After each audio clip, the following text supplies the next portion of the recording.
یعنی اپنے مال و جائیداد میں سے، زمین کی پیداوار میں سے، اپنے جانوروں اور باغات میں سے حصہ صرف اور صرف اللہ کے نام پر نکالا جائے۔ نظر و نیاز کے لائق اور منت منوتی کے لائق اگر کوئی ذات ہے تو وہ صرف اللہ تعالیٰ ہی کی ذات ہے۔ منت ماننی ہے تو صرف اللہ رب العزت کے لیے۔ حضرت مریم علیہ السلام کی ماں اور حضرت سیدنا عیسیٰ علیہ السلام کی نانی نے کہا تھا ربی انی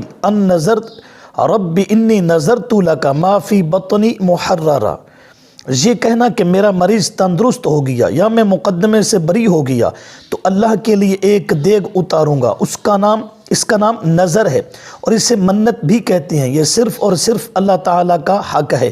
اللہ کے علاوہ کسی اور کی نظر و نیاز دینا حرام ہے اور دینے والا شرک کرنے والا قرار دیا جائے گا۔ خود قرآن مقدس نے اعلان کیا انما حرم علیکم المیتۃ والدم ولحم الخنزیر وما اہل بہ لغیر اللہ، سورۃ البقرہ آیت نمبر 173۔ اللہ نے تم پر حرام کیا ہے مردار کو اور خون یعنی دم مسفوح کو اور خنزیر کے گوشت کو، کیونکہ مقصودی چیز گوشت ہی ہے اس لیے گوشت ہی کہا، اور جس چیز پر پکارا جائے غیر اللہ کا نام۔ مفسرین نے وما اہل بہ لغیر اللہ میں ما سے مراد کلمہ لیا اور معنی اس طرح کیا جس کلمہ کے ذریعے غیر اللہ کے تقرب اور تعظیم کے لیے آواز اونچی کی جائے، ایسا کلمہ بولنا بھی حرام ہے۔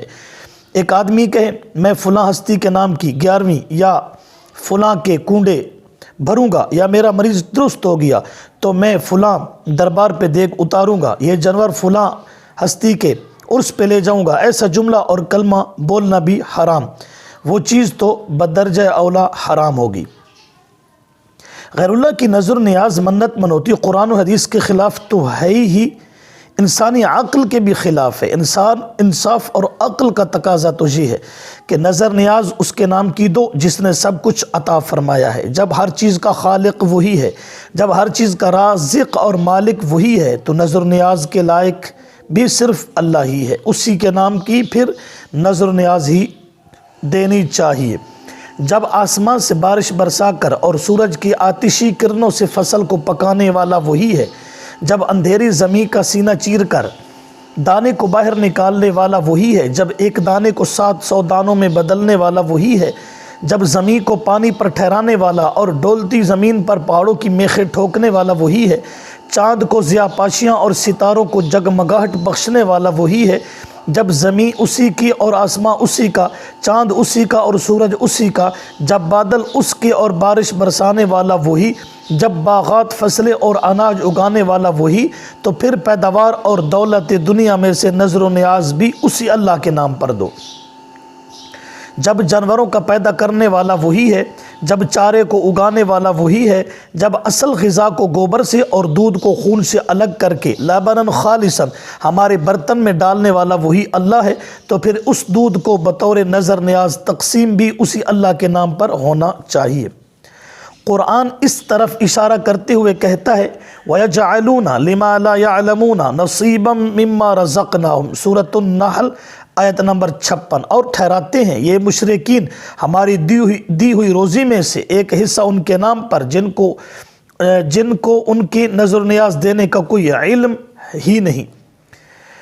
اور دوسرا مطلب، اور ٹھہراتے ہیں یہ مشرکین ہماری دی ہوئی روزی میں سے ایک حصہ ان کے نام پر جن کی حقیقت کا ان کو کوئی علم نہیں۔ الغرض نظر و نیاز، منت چڑھاوا، یہ سب مترادف الفاظ ہے اور ان سب کا معنی ایک ہی ہے، یعنی اپنے مال میں سے غائبانہ اللہ کا خوف کھا کر حصہ اسی کے نام پہ نکالنا ہے اور منت بھی اسی کے نام کی ماننی ہے۔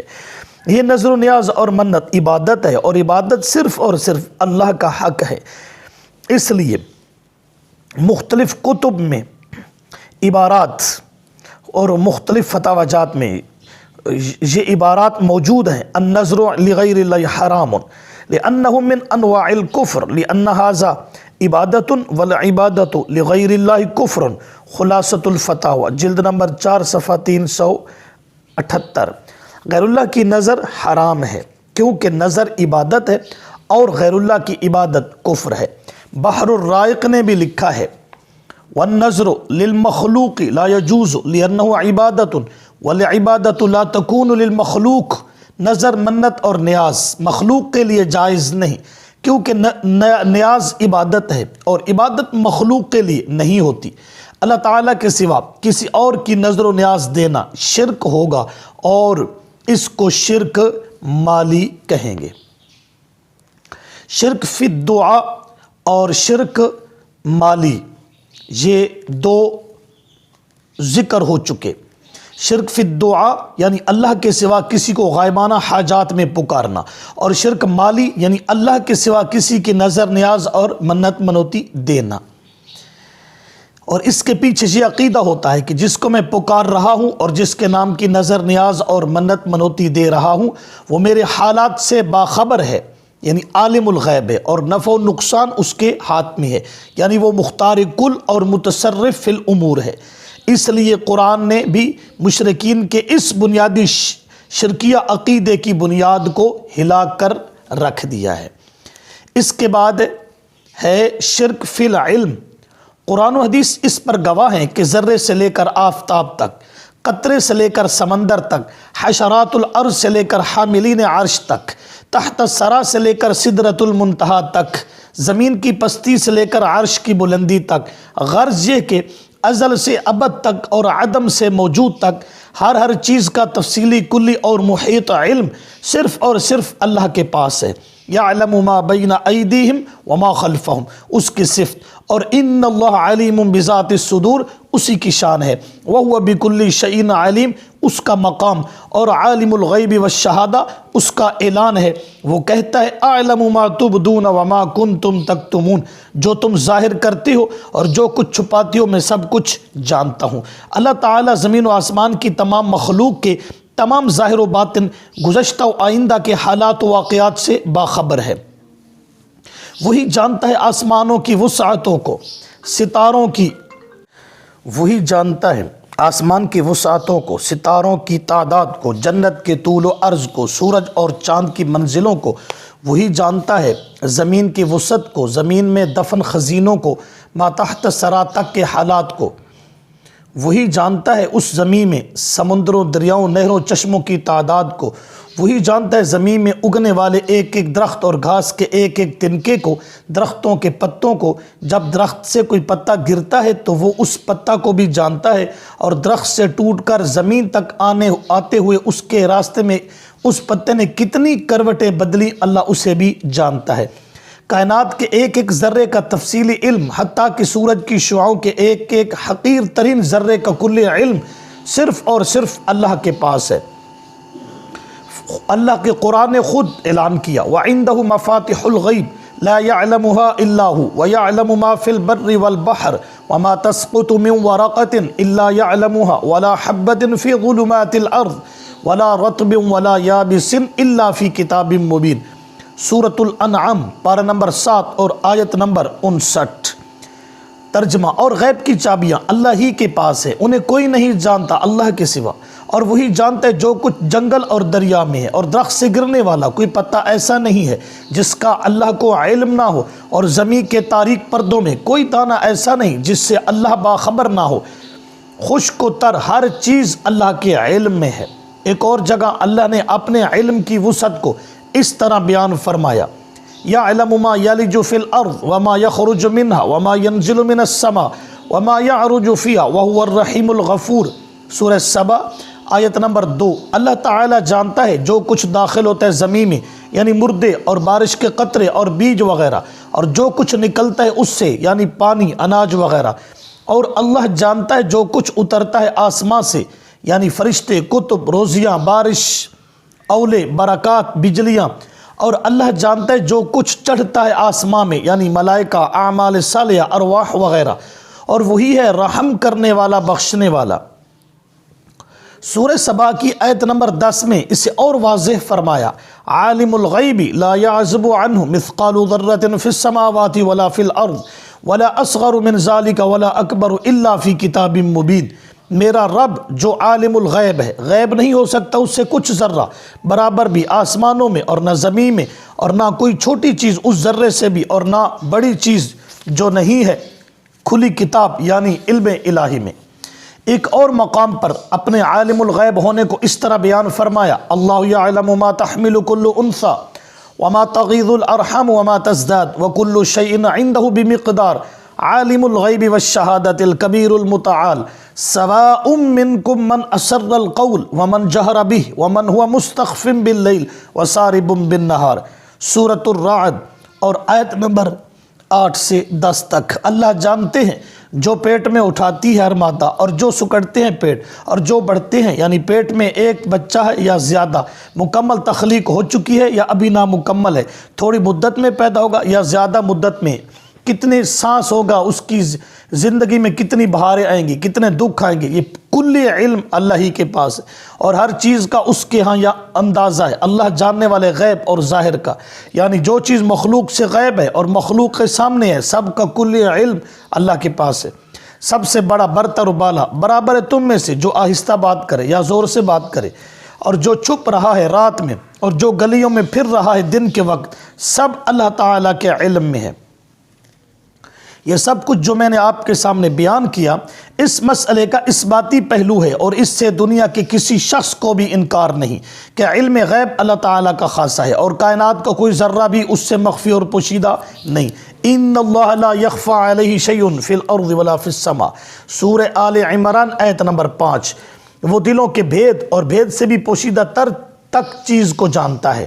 فإنہ یعلم السر وأخفی، سورہ طٰہٰ آیت نمبر 7۔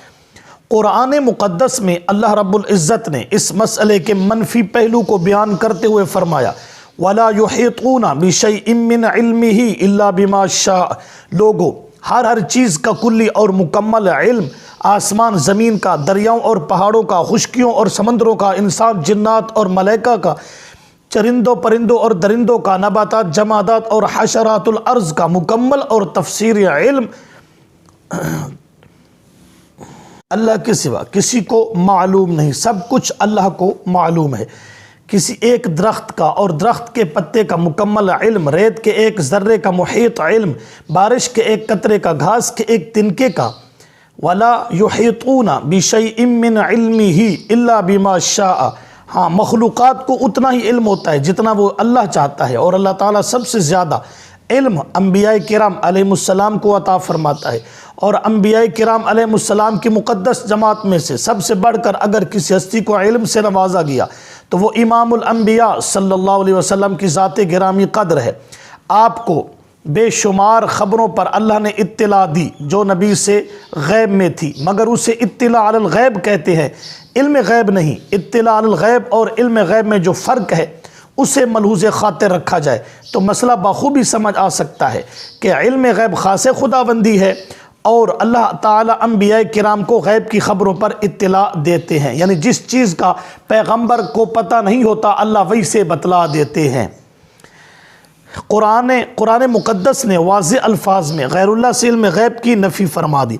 قُلْ لَا يَعْلَمُ مَنْ فِي السَّمَاوَاتِ وَالْأَرْضِ الْغَيْبَ إِلَّا اللَّهُ وَمَا يَشْعُرُونَ أَيَّانَ يُبْعَثُونَ، سورۃ النحل آیت نمبر 65۔ میرے پیغمبر صلی اللہ علیہ وسلم، آپ اعلان کریں کہ آسمانوں والے اور زمین میں رہنے والے غیب کو نہیں جانتے سوائے اللہ کے، اور ان کو تو اتنا بھی معلوم نہیں کہ وہ قبروں سے کب زندہ کر کے اٹھائے جائیں گے۔ قرآن مقدس نے مختلف انبیاء، اولیاء اور ملائکہ کے واقعات کو بیان کر کے یہ سمجھانے کی کوشش کی ہے کہ وہ باوجود علو مرتبت کے عالم الغیب نہیں تھے۔ اگر وہ عالم الغیب ہوتے تو سیدنا آدم علیہ السلام ابلیس کے دھوکے میں نہ آتے۔ سیدنا نوح علیہ السلام کو فلا تسألنی ما لیس لک بہ علم، یعنی جس چیز کا تم کو علم نہیں اس کے بارے مجھ سے سوال مت کیجیے کا جواب نہ سننا پڑتا۔ سیدنا ابراہیم علیہ السلام مہمانوں کے لیے بچڑا تل کر نہ لاتے۔ حضرت لوط علیہ السلام مہمانوں کی آمد سے پریشان نہ ہوتے۔ حضرت یوسف علیہ السلام کی جدائی کا غم سیدنا یوسف علیہ السلام کو نہ اٹھانا پڑتا۔ حضرت سلیمان علیہ السلام کو ہدہد کے معاملہ میں پریشان نہ ہونا پڑتا۔ حضرت سیدنا زکریا علیہ السلام کو بیٹے کی خوشخبری ملنے کے بعد علامات نہ پوچھنی پڑتی۔ سیدنا یونس علیہ السلام کو مچھلی کا لقمہ نہ بننا پڑتا۔ حضرت عزیر علیہ السلام 100 سال تک موت کے بعد لبثت یومن جواب نہ دیتے۔ حضرت خضر علیہ السلام ما فعلت عن امری نہ کہتے۔ حضرت عیسیٰ علیہ السلام کو میدان محشر میں کنت انت الرقیب علیہم نہ کہنا پڑتا۔ ہاں اللہ تعالیٰ کے سوا کوئی عالم الغیب ہوتا تو ملائکہ لا علم لنا الا ما علمتنا کبھی نہ کہتے۔ جنات کے بارے فلما خر تبجنت الجن ان لو كانوا يعلمون الغیب ما لبثوا فی العذاب المہین، سورہ سبا آیت نمبر 14۔ نہ فرمایا جاتا اگر اللہ کے سوا کوئی اور بھی عالم الغیب ہوتا تو اصحاب کہف 309 سال سونے کے بعد لبثنا یومن کبھی نہ کہتے۔ عیسیٰ علیہ السلام کی والدہ سیدہ مریم جبرائیل امی کو دیکھ کر انی اعوذ بالرحمن منک کبھی نہ کہتی۔ سیدنا اسحاق علیہ السلام کی والدہ حضرت سارہ بیٹے کی خوشخبری پا کر تعجب کبھی نہ کرتی۔ ان تمام قرآنی واقعات کو پڑھ کر ادنا عقل رکھنے والا بھی سمجھ سکتا ہے کہ انبیاء، ملائکہ، جنات اور اولیاء میں سے عالم الغیب کوئی نہیں، عالم الغیب صرف اللہ ہے۔ اللہ اپنے پیغمبر میں سے جس کو چاہتا ہے، جو اس پیغمبر سے پوشیدہ بات ہوتی ہے وہی کے ذریعے بتا دیتا ہے، اور پھر پیغمبر آگے امت کو اس کی خبر دے دیتا ہے۔ اگر اللہ تعالیٰ علم غیب کی صفت مخلوقات میں سے کسی کو عطا فرماتا تو یقیناً وہ امام الانبیاء سیدنا محمد الرسول اللہ صلی اللہ علیہ وسلم کی ذات گرامی تھی، جو صرف نبی نہیں امام الانبیاء ہیں، جو صرف رسول نہیں خاتم المرسلین ہیں، جو شفیع المذنبین اور رحمت للعالمین ہیں، جو سید الاولین والآخرین ہیں، جن کی نبوت ساری دنیا کے لیے ہے، جن کا جھنڈا میدان محشر میں بھی سب سے اونچا ہوگا، جو مصطفیٰ بھی، مرتضیٰ بھی، مجتبیٰ بھی، محبوب خدا بھی ہیں، جو اللہ رب العزت نے آپ کو زبان سے، اپنے محبوب کو اپنی زبان سے اعلان کروایا۔ قُلْ لَا أَقُولُ لَكُمْ عِنْدِي خَزَائِنُ اللَّهِ وَلَا أَعْلَمُ الْغَيْبِ وَلَا أَقُولُ لَكُمْ إِنِّي مَلَكٌ، سورۃ الانعام آیت نمبر 50۔ میرے پیغمبر صلی اللہ علیہ وسلم لوگوں سے کہہ دو میں تم سے نہیں کہتا میرے پاس اللہ کے خزانے ہیں اور نہ میں غیب جانتا ہوں۔ ایک اور مقام پر ارشاد ہوا قُلْ لَا أَمْلِكُ لِنَفْسِي نَفْعًا وَلَا ضَرًّا إِلَّا مَا شَاءَ اللَّهُ وَلَوْ كُنْتُ أَعْلَمُ الْغَيْبَ لَاسْتَكْثَرْتُ مِنَ الْخَيْرِ، سورۃ الاعراف آیت نمبر 188۔ اس میں واضح ہو گیا ہمارے پیغمبر نے کہا اگر میں غیب جانتا ہوتا تو اس سے بھی اور منافع اکٹھے کر لیتا اور دنیا کے نقصان سے بھی بچ جاتا۔ روز روشن کی طرح یہ بات واضح ہے، امام الانبیاء اپنی زبان مقدس سے بحکم الہی اعلان فرما رہے ہیں کہ میں عالم الغیب نہیں ہوں۔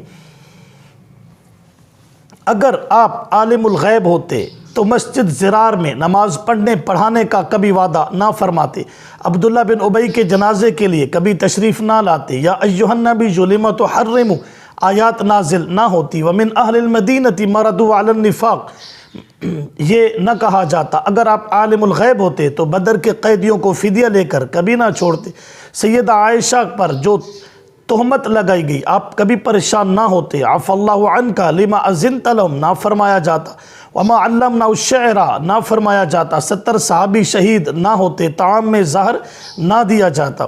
تو قرآن و حدیث کے بے شمار واقعات ہیں، عقل مند کے لیے ایک آیت بھی کافی ہو جاتی ہے۔ ان تمام واقعات و دلائل سے یہ بات ثابت شدہ ہے کہ ہر شے کا کلی اور مکمل علم صرف اور صرف اللہ رب العزت کے پاس ہے، وہی عالم ما کان وما یکون ہے، اور علم غیب کی صفت۔ بسم اللہ الرحمن الرحیم۔ اس کے بعد ہے شرک فی التصرف، غیر اللہ کو پکارنے والے اور غیر اللہ کے نام پر نظر و نیاز دینے والے کا یہ عقیدہ ہوتا ہے کہ جس کو میں پکار رہا ہوں اور جس کے نام کی نظر نیاز میں دے رہا ہوں وہ متصرف فی الامور اور مختار کل ہے، یعنی میرا نفع نقصان اس کے ہاتھ میں ہے، وہ داتا اور گنج بخش ہیں، بگڑی بنانا اور کھوٹی قسمت کھری کرنا ان کے اختیار میں ہے۔ اللہ تعالیٰ نے قرآن مجید میں بڑی تفصیل کے ساتھ مشرکین کے اس عقیدے اور نظریے کی تردید فرمائی ہے اور یہ بات سمجھانے کی کوشش کی کہ دنیا کے تمام تر امور میں تصرف یعنی غائبانہ اور کامل اختیار صرف اور صرف اللہ تعالیٰ کے قبضے میں ہے۔ اولاد دینا، صحت بخشنا، روزی پہنچانا، عزت و ذلت سے ہمکنار کرنا، بوقت مقابلہ فتح و شکست دینا، بارش کا برسانا اور فصلوں کو بڑھانا، بادلوں کو ہانکنا اور ہواؤں کا چلانا، موسموں کو بدلنا اور رات دن کو گھٹانا بڑھانا، موت و حیات کے فیصلے کرنا، تختے پر چڑھانا اور تختے پر بٹھانا، یہ سب کچھ اللہ رب العزت کے ہاتھ میں ہے۔ اور قرآن مقدس کی بے شمار آیات اس پر گواہ ہے۔ وَإِن مِّن شَيْءٍ إِلَّا عِندَنَا خَزَائِنُهُ وَمَا نُنَزِّلُهُ إِلَّا بِقَدَرٍ مَّعْلُومٍ، سورۃ الحجر آیت نمبر 21۔ اور ہر چیز کے خزانے ہمارے پاس ہیں اور اتارتے ہیں ہم انداز معین پر۔ ایک اور جگہ فرمایا لہو ما فی السماوات وما فی الارض وما بینہما وما تحت الثری، سورہ طٰہٰ آیت نمبر 6۔ اسی اللہ کا ہے، یعنی ملکن تصرفاً، جو کچھ آسمانوں میں ہے اور جو کچھ زمین میں ہے اور جو کچھ زمین و آسمان کے درمیان ہے اور جو کچھ گیلی زمین کے نیچے ہے۔ ایک اور جگہ پر اپنے اختیارات کا تذکرہ اس طرح فرمایا قل ان الامر کلہ للہ، سورہ آل عمران آیت نمبر 154۔ میرے پیغمبر صلی اللہ علیہ وسلم اعلان کیجئے کہ تمام اختیارات اللہ ہی کے ہاتھ میں ہیں۔ قرآن مقدس نے انداز بدل بدل کر اس حقیقت کو سمجھایا ہے۔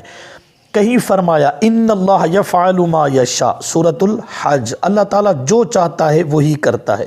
کہیں فرمایا یدبر الامر من السماء الی الارض، سورۃ السجدہ آیت نمبر 5، تدبیر سے اتارتا ہے کام آسمان سے زمین تک۔ کہیں فرمایا وَتُعِزُّ مَن تَشَاءُ وَتُذِلُّ مَن تَشَاءُ، سورہ آل عمران آیت نمبر 26۔ کہیں فرمایا وَمَن يُهِنِ اللَّهُ فَمَا لَهُ مِن مُكْرِمٍ، اور جس کو اللہ ذلیل کر دے اسے عزت دینے والا کوئی نہیں۔ کہیں فرمایا وَأَنَّهُ هُوَ أَضْحَكَ وَأَبْكَى، اور وہی ہے جو لوگوں کو ہنساتا اور رلاتا ہے۔ وَأَنَّهُ هُوَ أَمَاتَ وَأَحْيَا، اور وہی ہے جو مارتا اور زندہ کرتا ہے۔ وَأَنَّهُ خَلَقَ الزَّوْجَيْنِ الذَّكَرَ وَالْأُنثَى مِن نُطْفَةٍ إِذَا تُمْنَى وَأَنَّ عَلَيْهِ النَّشْأَةَ الْأُخْرَى، اور وہی ہے جس نے بنایا جوڑا نر اور مادہ ایک بوند سے جو ٹپکائی جاتی ہے، اور اس اللہ کے ذمہ ہے دوسری بار اٹھانا۔ وَأَنَّهُ هُوَ أَغْنَى وَأَقْنَى، اور وہی ہے جس نے دولت دی اور خزانہ۔ اور کہیں فرمایا يَهَبُ لِمَن يَشَاءُ إِنَاثًا وَيَهَبُ لِمَن يَشَاءُ الذُّكُورَ أَوْ يُزَوِّجُهُمْ ذُكْرَانًا وَإِنَاثًا وَيَجْعَلُ مَن يَشَاءُ عَقِيمًا، سورہ حامیم الشورى آیت نمبر 40۔ جس کو چاہتا ہے اللہ بیٹیاں بخشتا ہے، اور جس کو چاہتا ہے بیٹے عطا کرتا ہے یا بیٹے اور بیٹیاں ملا کر دیتا ہے، اور جس کو چاہتا ہے باج بنا دیتا ہے۔ کہیں فرمایا فَسُبْحَانَ الَّذِي بِيَدِهِ مَلَكُوتُ كُلِّ شَيْءٍ، سورہ یاسین، شریکوں سے پاک ہے وہ ذات جس کے ہاتھ میں ہے مکمل اختیار ہر چیز کا۔ اور کہیں فرمایا لِلَّهِ مُلْكُ السَّمَاوَاتِ وَالْأَرْضِ، اور اللہ ہی کے لیے ہے سچی بادشاہی زمین و آسمان میں۔ اور کہیں فرمایا وَاللَّهُ عَلَى كُلِّ شَيْءٍ قَدِيرٌ، ہر چیز پر قدرت طاقت اللہ ہی کی فوق الاسباب چلتی ہے۔ تو یہاں تک تو اس مسئلے کا ایک مثبت پہلو تھا کہ اور اس میں تمام لوگوں کا اتفاق ہے، حتیٰ کہ جو عرب میں شرک کرنے والے لوگ تھے وہ بھی اس بات کے قائل تھے کہ ہر چیز کی بادشاہی باغ ڈور اللہ کے اختیار میں ہے، وہی کائنات میں ہر چیز کی تدبیر کر رہا ہے۔ اس کے لیے دیکھیں سورۃ المؤمنون آیت نمبر 88 اور سورہ یونس آیت نمبر 31۔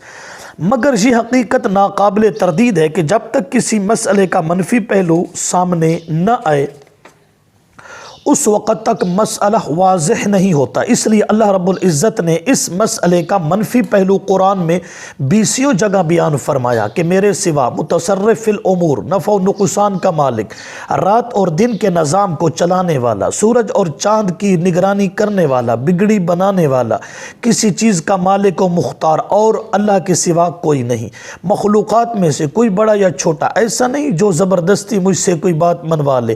تخت بادشاہی پر میں خود قائم ہوں اور میں نے اپنا کوئی اختیار کسی کے حوالے نہیں کیا۔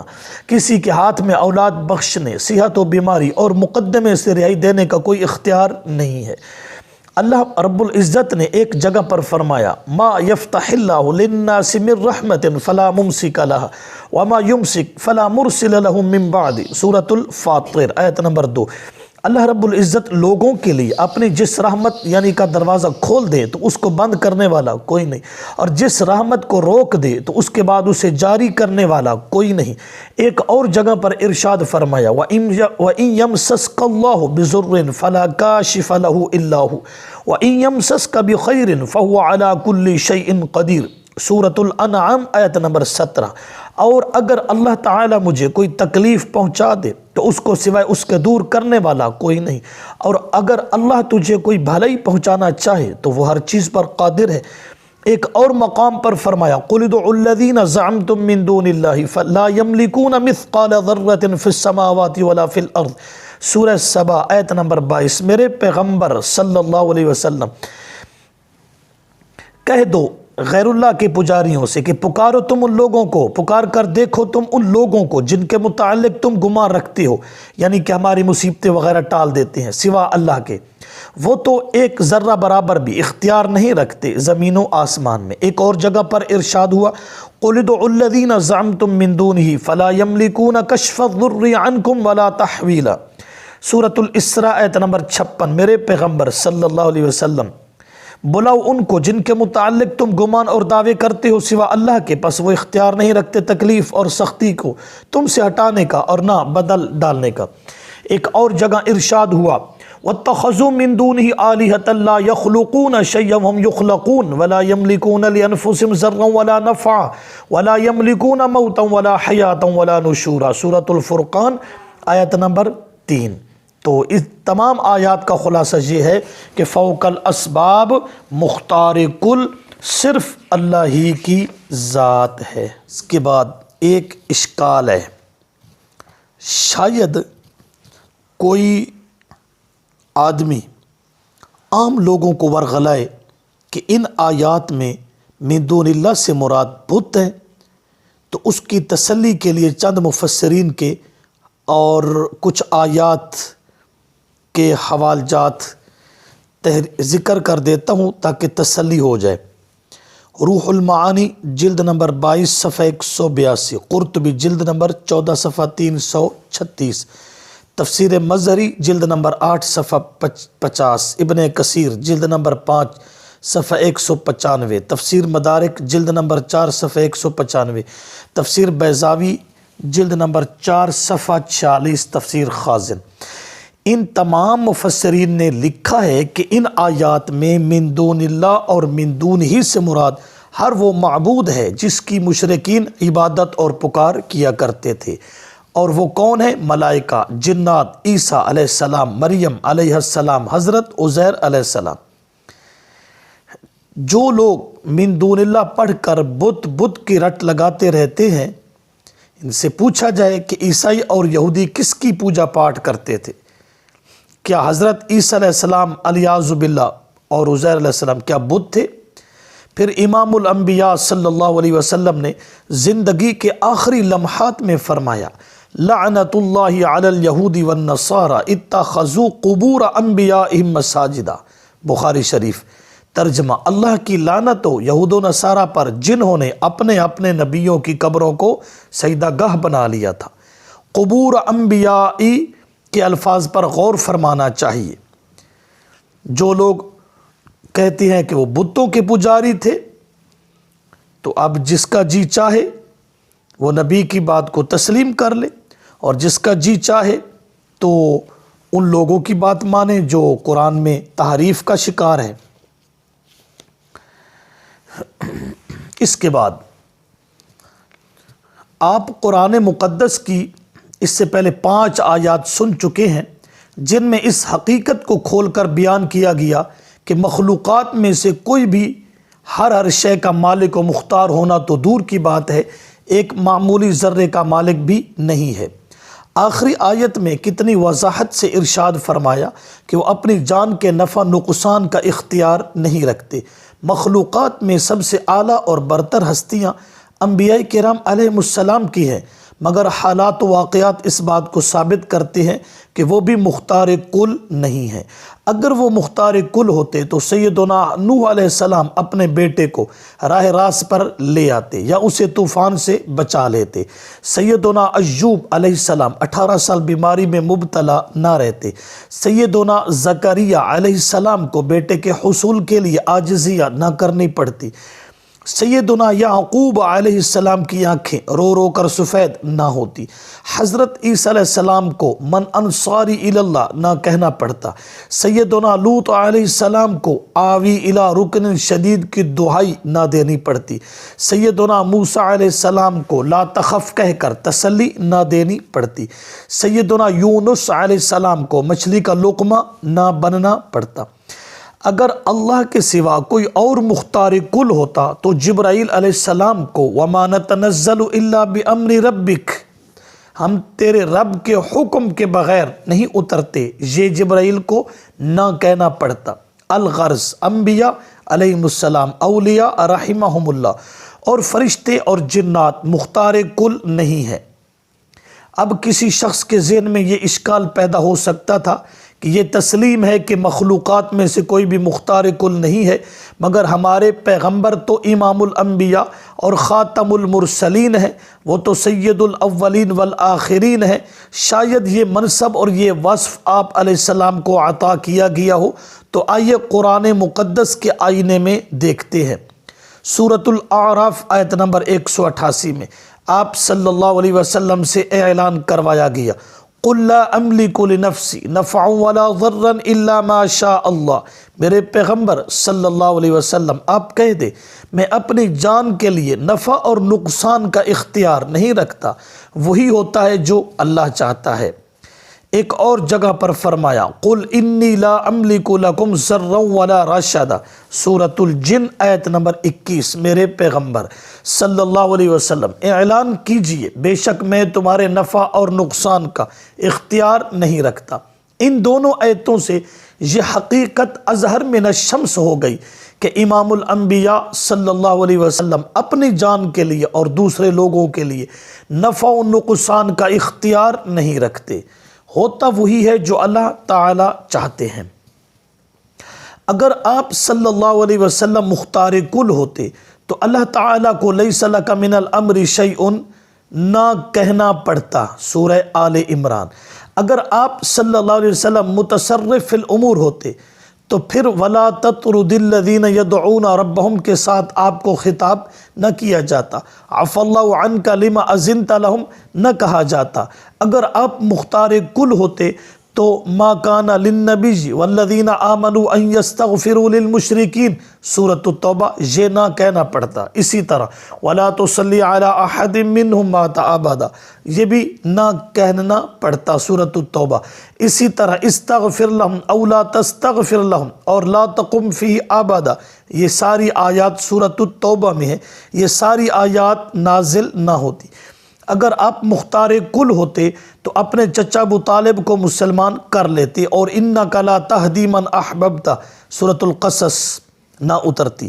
الغرض قرآن پاک کی کئی آیات اور تاریخ نبوی کے کئی واقعات اس حقیقت پر شاہد ہیں کہ امام الانبیاء صلی اللہ علیہ وسلم متصرف فی الامور اور مختار کل نہیں ہے، یہ صفت صرف اللہ کی ہے۔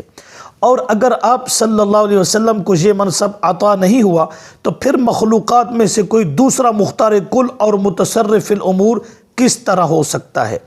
نتیجہ یہ نکلا کہ اللہ کے سوا مخلوقات میں سے کسی کو متصرف فی الامور، مختار کل، نفع و نقصان کا مالک، کھوٹی قسمت کھری کرنے والا سمجھنا شرک ہے، اور اس کو شرک فی التصرف کہتے ہیں۔ متصرف اور مختار کل فوق الاسباب اللہ ہی کی صفت ہے۔ اس کے بعد ہے شرک فی الحیات، ہمیشہ زندہ رہنا اللہ تعالیٰ کی صفت ہے، وہی ہے جو ایسا زندہ ہے جس کی ابتدا اور انتہا کوئی نہیں، جس پر موت نہیں آئے گی۔ قرآن مقدس میں ارشاد ہوا وَتَوَكَّلْ عَلَى الْحَيِّ الَّذِي لَا يَمُوتُ، سورۃ الفرقان آیت نمبر 58، ایسی ذات پر بھروسہ کرو جو ہمیشہ زندہ ہے اور اس پر موت نہ آئے گی۔ ایک اور جگہ پر دوسرا انداز اختیار کرتے ہوئے فرمایا کُلُّ مَنْ عَلَيْهَا فان وَيَبْقَى وَجْهُ رَبِّكَ ذُو الْجَلَالِ وَالْإِكْرَامِ، سورۃ الرحمن آیت نمبر 26۔ جو کوئی ہے زمین پر فنا ہونے والا ہے اور باقی رہنے والی ہے ذات تیرے رب کی جو بزرگی اور عظمت والا ہے۔ اب جو شخص انبیاء علیہم السلام اور اولیاء رحمہم اللہ کے لیے بھی حیات ابدی کا عقیدہ رکھے اور کہے کہ ان پر موت نہیں آتی یا ایک آن کے لیے آتی ہے اور پھر ان کو حصی، حقیقی، ظاہری، دنیاوی حیات حاصل ہو جاتی ہے، یا امام الانبیاء صلی اللہ علیہ وسلم اس ظاہری، حقیقی، حصی، دنیاوی حیات کے ساتھ زندہ ہے اور جہاں جس جگہ چاہے سیر کرے اور جس جگہ چاہے تصرف کرے، تو یہ عقیدہ شرکیہ ہوگا اور اسے شرک فی الحیات کہتے ہیں۔ شیخ عبد القادر جیلانی رحمہ اللہ نے غنیۃ الطالبین میں لکھا ہے کہ اہل تشیع کا یہ عقیدہ ہے کہ ان ائمتنا لا یموتون بل ینتقلون من مکان الی مکان، ہمارے امام مرتے نہیں بلکہ وہ ایک جگہ سے دوسری جگہ منتقل ہوتے ہیں۔ یہی کچھ اہل سنت کے مدعی کہتے ہیں کہ انبیاء اولیاء پر موت صرف ظاہری طور پر آتی ہے، حقیقت میں وہ برقع تبدیل کرتے ہیں یا پردہ فرما جاتے ہیں اور قبر میں اسی جسد عنصری کے ساتھ حسی ظاہری حقیقی حیات کے ساتھ زندہ ہیں اور جہان میں تصرف کرتے ہیں۔ قرآن مقدس میں حیات شہداء کی حیات اور احادیث میں انبیاء کی حیات کے بارے میں جو کچھ فرمایا گیا اس سے مراد وہ حیات برزخیہ ہے اور جنت والی ہے دنیاوی زندگی، اور اسی قبر میں حسی حیات کا قائل ہونا یہ شرک فی الحیات ہے۔ اس کے بعد شرک فی العادت، انسان جو معاملہ دنیا کے کاموں میں اپنے اللہ سے رکھتا ہے اور جس طرح اس کی تعظیم کرتا ہے، ایسا معاملہ اور ایسی تعظیم غیر اللہ کی کرے گا تو شرک ہوگا۔ مثلا شریعت کا حکم ہے کہ اپنے ہر احسن کام میں اللہ کو یاد رکھے، خوشی و مسرت کے مواقع پر اسی کے نام کا حصہ نکالنا، اپنے بچوں کے ناموں کی نسبت اللہ کی طرف کرنا، یعنی عبداللہ، عبد الرحمن وغیرہ، کسی کام کے کرنے میں اس کی مثبت مشیت کا ذکر کرنا، یعنی اللہ نے چاہا تو میں فلاں کام کروں گا، اور یہ سمجھنا کہ صحت و بیماری، خوشحالی و بدحالی، فتح و شکست، نفع و نقصان، خوشی و غمی سب اللہ کے اختیار میں اور کسی کے چاہنے سے کچھ نہیں ہوتا، وہی ہوتا ہے جو رب العزت چاہتا ہے۔ پھر اگر کوئی شخص کوئی کام کرتے ہوئے بسم اللہ کی جگہ یا علی مدد کہے، اپنی اولاد کا نام عبد النبی، امام بخش، پیر بخش، عطا محمد وغیرہ رکھے، یا اپنے مال و اسباب میں سے غیر اللہ کی نیاز دے اور نفع و نقصان کی نسبت ان کی طرف کرے کہ مجھے جو کچھ دے رکھا ہے سب میرے حضرت صاحب کی نظر کرم ہے، پیر صاحب نے فلاں کو نواز دیا اور فلاں کو برباد کر دیا، یا یوں کہے کہ اللہ رسول نے چاہا تو یہ کام ہو جائے گا، یا کسی کو رخصت کرتے ہوئے کہے اللہ رسول کے حوالے، یا کہے اللہ نبی وارث، یا کہے اللہ تے پنجتن پاک دا سہارا، یہ سب کام شرک فی العادت کہلائیں گے۔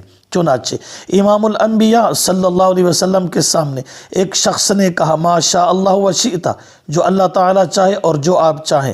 آپ صلی اللہ علیہ وسلم نے فوراً اس سے منع فرمایا اور کہا اجعلتنی للہ ندًا، یہ جملہ کہہ کر تم نے مجھے اللہ کا شریک بنا دیا۔ لا تقولوا ما شاء اللہ وما شاء محمد وقولوا ما شاء اللہ وحدہ، سنن نسائی، ابن ماجہ، مشکات۔ اس طرح نہ کہا کرو کہ جو اللہ اور اللہ کا حبیب چاہے، بلکہ یوں کہا کرو جو صرف اکیلا اللہ چاہے۔ امام الانبیاء صلی اللہ علیہ وسلم کے اس ارشاد گرامی سے معلوم ہوا کہ اس طرح کے جملے اور کلمات استعمال کرنے شرک کے زمرے میں آتے ہیں۔ اس کے بعد ہے شرک فی الحلف، حلف اٹھانے والا اور قسم کھانے والا اپنے عہد و پیمان پر اور اپنی بات کی صداقت پر اللہ تعالیٰ کو گواہ بلکہ ضامن ٹھہراتا ہے۔ اللہ تعالیٰ نے ارشاد فرمایا وَلَا تَنْقُضُوا الْأَيْمَانَ بَعْدَ تَوْكِيدِهَا وَقَدْ جَعَلْتُمُ اللَّهَ عَلَيْكُمْ كَفِيلًا إِنَّ اللَّهَ يَعْلَمُ مَا تَفْعَلُونَ، سورۃ النحل آیت نمبر 91۔ اور قسموں کو مضبوط کرنے کے بعد مت توڑو، اور بے شک تم اللہ کو اپنے اوپر ضامن بنا چکے ہو، اللہ جانتا ہے جو کچھ تم کرتے ہو۔ گویا کہ قسم کھانے والا اللہ تعالیٰ کو عالم الغیب اور مختار کل سمجھتا ہے، اس لیے غیر اللہ کی قسم ممنوع، حرام بلکہ شرک ہے۔ ماں کی قسم، پیر کی قسم، باپ کی قسم، کسی کی بھی قسم اٹھائے گا یہ شرک ہے، کیونکہ غیر اللہ کی قسم اٹھانے والا یہ عقیدہ رکھتا ہے کہ جس کے نام کی میں قسم اٹھا رہا ہوں وہ میرے اس قول و قرار سے باخبر ہے، اور اگر میں نے اپنے قول کی خلاف ورزی کی تو وہ مجھے نقصان پہنچا سکتا ہے۔ امام الانبیاء صلی اللہ علیہ وسلم نے ارشاد فرمایا من حلف بغیر اللہ فقد کفر او اشرک، ترمذی جلد نمبر 2 صفحہ 371۔ آپ نے فرمایا کہ جس شخص نے اللہ کے سوا کسی اور کے نام کی قسم اٹھائی اس نے کفر کیا، یا فرمایا شرک کیا۔ اس کے بعد شرک فی الطواف، اللہ تعالیٰ کی رضا اور قرب حاصل کرنے کے لیے بیت اللہ کا طواف اس نظریے سے کرنا کہ اللہ رب العزت مجھے دیکھ رہا ہے، عبادت ہے، اور یہ صرف اور صرف مکہ مکرمہ میں بیت اللہ کے ساتھ مخصوص ہے۔ بیت اللہ کے سوا کسی بزرگ کی قبر، پیر کے آستانے یا بیٹھک کا طواف کیا جب بیٹھک کا طواف تو کجا کسی دوسری مسجد کے لیے بھی نہیں ہو سکتا۔ جو شخص بزرگوں کی قبروں اور مزاروں یا آستانے اور چبوترے اور بزرگوں کی حجروں کا طواف کرے گا تو یہ عمل شرک میں داخل ہوگا۔ اس کے بعد ہے شرک فی السجود۔ اللہ رب العزت نے قرآن مقدس میں کئی جگہوں پر سجدہ کے فعل کو اپنے لیے خاص فرمایا۔ یا ایھا الذین آمنوا ارکعوا واسجدوا واعبدوا ربکم سورۃ الحج۔ دوسری جگہ لا تسجدوا للشمس ولا للقمر واسجدوا للہ الذی خلقہن، سورہ حامیم السجدہ۔ دونوں آیتوں سے یہ بات واضح ہوئی کہ سجدہ عبادت ہے اور عبادت کا حقدار صرف اور صرف اللہ رب العزت ہے، اس لیے غیر اللہ کے لیے سجدہ کرنا شرک ہوگا۔ یاد رکھیے سبحان ربی الاعلی پڑھنے کا نام سجدہ نہیں بلکہ پیشانی کو زمین پر ٹیکنے کا نام سجدہ ہے۔ امام الانبیاء صلی اللہ علیہ وسلم نے زندگی کے آخری لمحات میں یہود و نصارہ کے اس فعل پر لعنت فرمائی کہ انہوں نے اپنے اپنے نبیوں کی قبروں کو سجدہ گاہ بنا لیا تھا، پھر امت کو بڑی سختی سے منع فرمایا۔ اسی لیے علماء امت نے غیر اللہ کے سجدے کو حرام، کفر بلکہ شرک کہا ہے۔ سامعین کرام، میں نے مختصر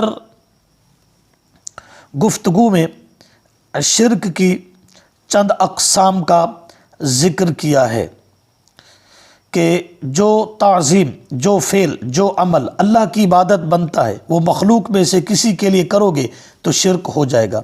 اس نظریے سے حجر اسود کو چومنا کہ اللہ غائبانہ طور پر مجھے دیکھ رہا ہے عبادت ہے۔ اگر کوئی شخص کسی قبر کو یا مزار کی چوکھٹ کو اس نظریے سے بوسہ دے گا کہ صاحب قبر دیکھ رہا ہے تو یہ کیا ہوگا؟ شرک ہوگا۔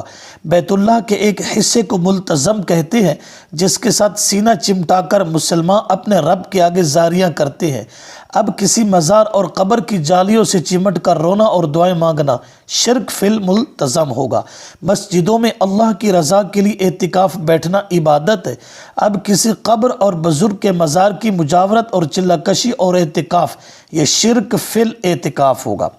اللہ رب العزت نے کچھ ایام مخصوص فرمائے ہیں کہ دنیا بھر کے مسلمان بیت اللہ کا قصد اور ارادہ کر کے سفر کریں اور لبیک اللہم لبیک کے ترانے گاتے ہوئے مخصوص مقامات پر پہنچے اور چند افعال بجا لائے۔ یہ سب کام عبادت ہوں گے اور اس کا نام حج ہے۔ اب جو شخص بیت اللہ کے علاوہ کسی دوسری معظم جگہ کا سفر مخصوص ایام میں کرے اور وہاں حج والے اعمال کی نقل اتارے تو یہ شرک فی الحج ہوگا۔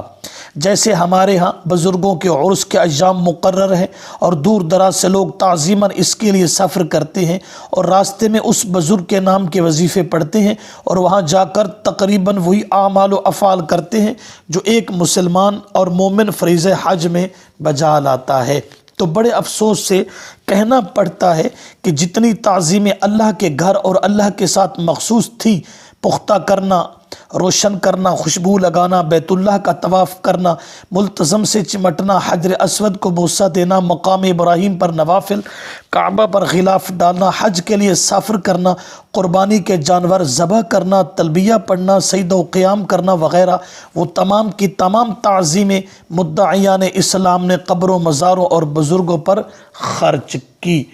تو اس مختصر سی گفتگو میں نے شرک اور اس کی اقسام پر مختصر گفتگو کی ہے۔